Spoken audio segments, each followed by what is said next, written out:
नमोस्तु आचार्य श्री। कल्पना जैन उदयपुर राजस्थान से अपनी शंका रख रही हैं कि कोवैक्सीन हिंसक है और कोविशील्ड अहिंसक, तो क्या यह सही है और क्या हमें वैक्सीन लगवानी चाहिए? अगर सरकार जबरदस्ती करे तो कृपया समाधान करें। वैक्सीन हिंसक है अहिंसक है ये तो रिसर्च का विषय है और ये साइंस जाने ये विज्ञान जाने, ये तो हमको पता नहीं है। बस इतना पता है कि महामारी जो आती है उसका समाधान निकलता है और महामारी में समाधान हमारे सामने निकला हुआ है। आपको यदि ज़िंदगी चाहिए हो, आपको अपना जीवन और अपने परिवार का जीवन चाहिए हो, तो जिस प्रकार से सरकार आपको आदेश देती है उस प्रकार से आप कार्य करें। हाँ, जिसकी मर्यादा है, जैसे साधु हैं, दिगंबर साधु हमारे हैं, वो इसका उपयोग नहीं करते हैं तो ना करें। श्रावक की अपनी मर्यादा में रह करके जो उचित हो वह कार्य कर सकते हैं। नमोस्तु आचार्य श्री। पंडित शुभम शास्त्री द्वारका दिल्ली से अपनी शंका रख रहे हैं कि क्रमबद्ध पर्याय को मान लेने पर पुरुषार्थ का अभाव हो जाता है और नियतिवाद की पुष्टि होती है, तो क्या हमारा जैन धर्म नियतिवाद वाला है? पंडित शुभम शास्त्री, आप रत्नत्रय मंदिर के अच्छे पंडित जी हैं और पाठ कराने में निपुण हैं। अभिषेक महाशांति धारा करवाते हैं रत्नत्रय मंदिर की, पारसनाथ भगवान की, सभी लोग आपसे जुड़े हुए हैं। आपने बहुत ज्वलंत प्रश्न पूछा है और इस प्रश्न का आंसर देना भी बहुत ज़रूरी है। क्रमबद्ध पर्याय, पहली बात तो मैं आपको बता दूं कि क्रमबद्ध पर्याय नाम का जो शब्द है ये जैन आगम का शब्द नहीं है। कहीं भी जैन शास्त्र में ये शब्द पढ़ने को नहीं मिलता है। हाँ, ये मिलता है विद्यमान पर्याय, अविद्यमान पर्याय, नियत पर्याय, अनियत पर्याय, क्रमवर्ती पर्याय, अक्रमवर्ती पर्याय, शत पर्याय, अशत पर्याय। पंचास्तिकाय में 38 गाथा के बाद जो है बहुत सारा वर्णन मिलता है, पर वहाँ केवल ज्ञान की बात है। इस बात का ध्यान रखना, आपके ज्ञान की बात तो हो ही नहीं रही है।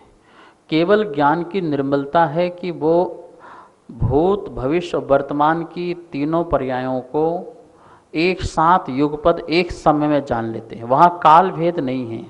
क्या नहीं है? काल भेद नहीं है और द्रव्य में सभी पर्याय होती हैं। द्रव्य क्या है? जो त्रैकालिक पर्यायों का समूह हो उसे द्रव्य कहते हैं और ऐसी समस्त त्रैकाली पर्याय उसमें रहती हैं, सत वाली भी और असत वाली भी, विद्यमान वाली भी अविद्यमान वाली। और केवली के केवल ज्ञान का काल भेद नहीं है और काल भेद नहीं होने के कारण उनको एक समय में समस्त पर्याय दिखती हैं। और हम यदि अपनी क्रमबद्ध पर्याय मान लें कि मेरी क्रमबद्ध पर्याय ऐसी है तो बद्ध है, तो फिर तो मेरी पर्याय बद्ध ही हो गई ना, फिर तो मुझे कुछ करने लायक नहीं रह गया। नहीं, हमारा जो पुरुषार्थ है, हमारा जो निज परिणाम का पुरुषार्थ है, परिणमन है, वही केवल ज्ञान में उनको दिखा। पहले हमने कैसे कैसे परिणमन किया और आगे हम कैसे परिणमन करेंगे, उस तत्संबंधी जो पुरुषार्थ है वो केवली भगवान देखते हैं, केवली भगवान जानते हैं। उनके ज्ञान की निर्मलता काल भेद नहीं है, एक समय का भी काल भेद नहीं है, इसलिए उनके क्रमवर्ती पर्याय शब्द दिख जाती हैं।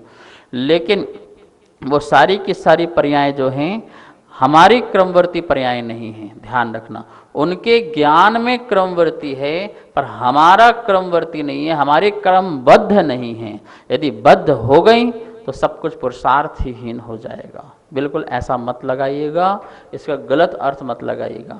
हमारा जैसा जैसा पुरुषार्थ होता है, फिर बोलेंगे केवल ज्ञान में तो दिख रही हैं, फिर हमारा पुरुषार्थ दिख गया। हाँ, तो आपका पुरुषार्थ भी दिख गया, पुरुषार्थ भी दिख गया कि आप कैसे कैसे क्रम क्रम से परिणमन करोगे और उस परिणमन की पर्याय उनके ज्ञान में बिना काल के भेद से स्पष्ट रूप से एक समय में झलक रही हैं। और हम काल भेद लगा करके ज्ञान लगाते हैं, देखो आज ऐसा है, कल ऐसा होगा, परसों ऐसा होगा, नरसों ऐसा होगा। भाई, आपका परिणमन जैसा जैसा होगा वैसा वैसा उनके ज्ञान में बिना काल भेद के दिख रहा है, इसलिए उनके ज्ञान में क्रमवर्ती पर्याय हैं। आपका क्रमवर्ती पर्याय फिक्स नहीं है, क्योंकि फिक्स मानेंगे तो वो गलत हो जाएगा, पुरुषार्थहीन हो जाओगे। फिर आप श्रम परिश्रम क्यों करोगे? फिर क्यों स्वाध्याय कराते हो? क्यों शिक्षण शिविर लगाते हो? क्यों लोगों को बुलाते हो? मैं तुमको पढ़ाना चाह रहा हूँ, तुमको ज्ञान देना चाह रहा हूँ। अरे जब सब कुछ है ही है, फिक्स ही है, नियत ही है, आप नियतवादी हो गए हो, मिथ्या दृष्टि हो गए हो, एकांतवादी हो गए हो, जैन धर्म देखिए पंच समवाय में स्वभाव, नियति, काल, पूर्वकृत कर्म, पुरुषार्थ, इन पांचों से सिद्धि मानता है। सिर्फ मात्र नियतवादी से, होनहार से, भवितव्यता मात्र से ही सिद्धि जैन धर्म नहीं मानता है। और ऐसा मानना बिल्कुल गलत है, बिल्कुल ही सरासर गलत है और जैन धर्म के बिल्कुल विरुद्ध है। ये क्रमबद्ध मानने वाले जो लोग हैं, नियम से मिथ्या दृष्टि लोग हैं।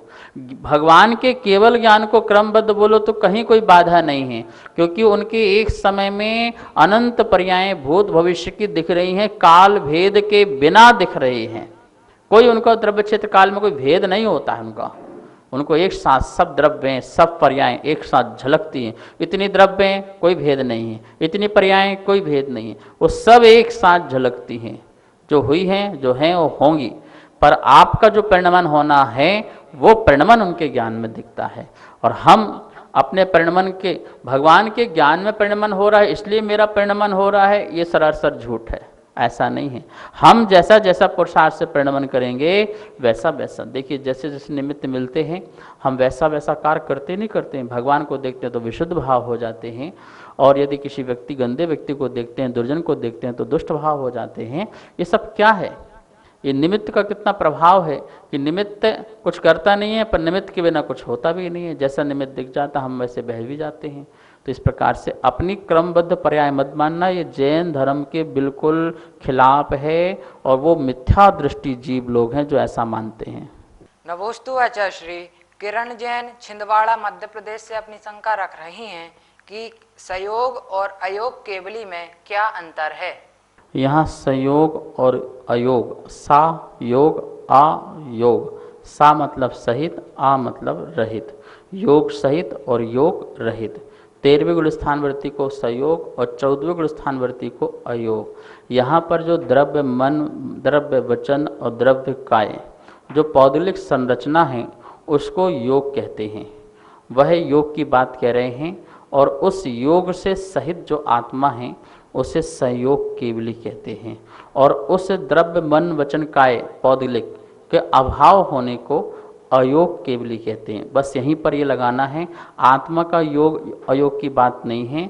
यहाँ पर कह गए ना, शरीर संबंधी जो मन वचन काय रचना है वो योग की बात कह रहे हैं, उसका अभाव और उसका सद्भाव, यही दोनों में अंतर है। आपके मन में भी किसी प्रकार की शंकाएं हों तो उन शंकाओं को भेजें और आपको आगम संबंधी समाधान प्राप्त होगा। बंधु सादर जय जिन। आपके मन में अगर कोई भी आगम से संबंधित शंका है तो आप नीचे दिए नंबर पर भेज सकते हैं और शंका का समाधान आगम के अनुसार प्राप्त कर सकते हैं। धन्यवाद। जय जिन।